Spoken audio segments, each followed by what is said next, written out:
After India and Pakistan engaged in some of the most intense fighting the countries have seen in decades, they've come to an uneasy truce. 4 days of escalating conflict that included fighter jets, missiles, and drones killed dozens of civilians and military officials. But it seemingly ended as abruptly as it began. Tessa Bennett joins us in studio with the latest. Tessa, what brought the conflict to a halt?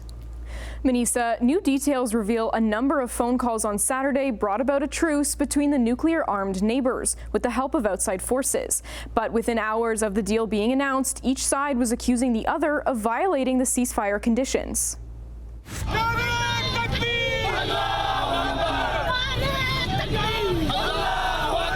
After India and Pakistan traded missiles and drones for 4 days, killing dozens of civilians and flattening villages, a ceasefire was reached on Saturday, following a flurry of phone calls throughout the day. While Indian and Pakistani accounts differ on certain details, both sides agree the breakthrough came Saturday afternoon, with some officials saying the deal had been in the works for a couple of days. Ultimately, a call held at 3:35 p.m. local time saw a ceasefire agreement reached shortly after talks began, after intermediaries like the United States were contacted. Neither one of them wanted this to escalate further than it already had. 8 hours is a very short time to get a deal like this struck, so they clearly went into it from different perspectives, but wanting the same outcome. As to its likeliness to hold, a lot of that depends on internal rather than external politics. The latest details of how the agreement was reached, as first announced by President Donald Trump, show a clearer picture of how Islamabad and New Delhi communicated with one another to end the spiraling conflict, using the United States as a mediator. Trump congratulated both countries for, quote, using common sense and great intelligence.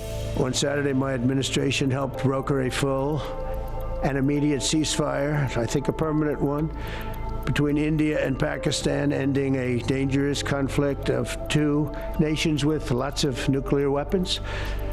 And they were going at it hot and heavy, and it was seemingly not going to stop. Secretary of State Marco Rubio also said India and Pakistan have also agreed to start talks on a broad set of issues at a neutral site. However, India's Ministry of Information has worked to downplay the involvement of the U.S., saying the deal was made by the two countries involved and there was no decision to hold further talks.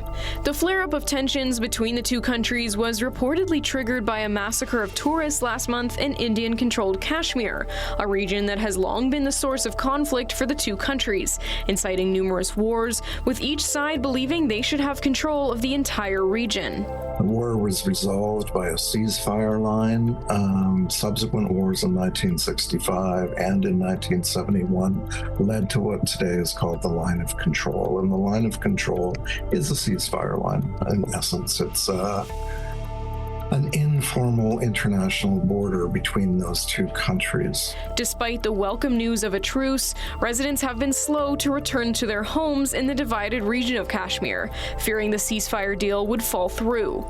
Within hours of the agreement being announced, both India and Pakistan accused one another of violating the deal, though reporting from CNN indicates the ceasefire has been holding. You know, it will take a very sophisticated process of administration to break the barriers that exist right now.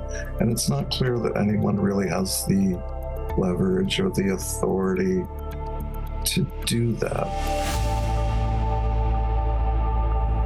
It's been years since any high-level negotiations took place between the two countries about Kashmir, and India's Prime Minister says his military remains on high alert despite the ceasefire.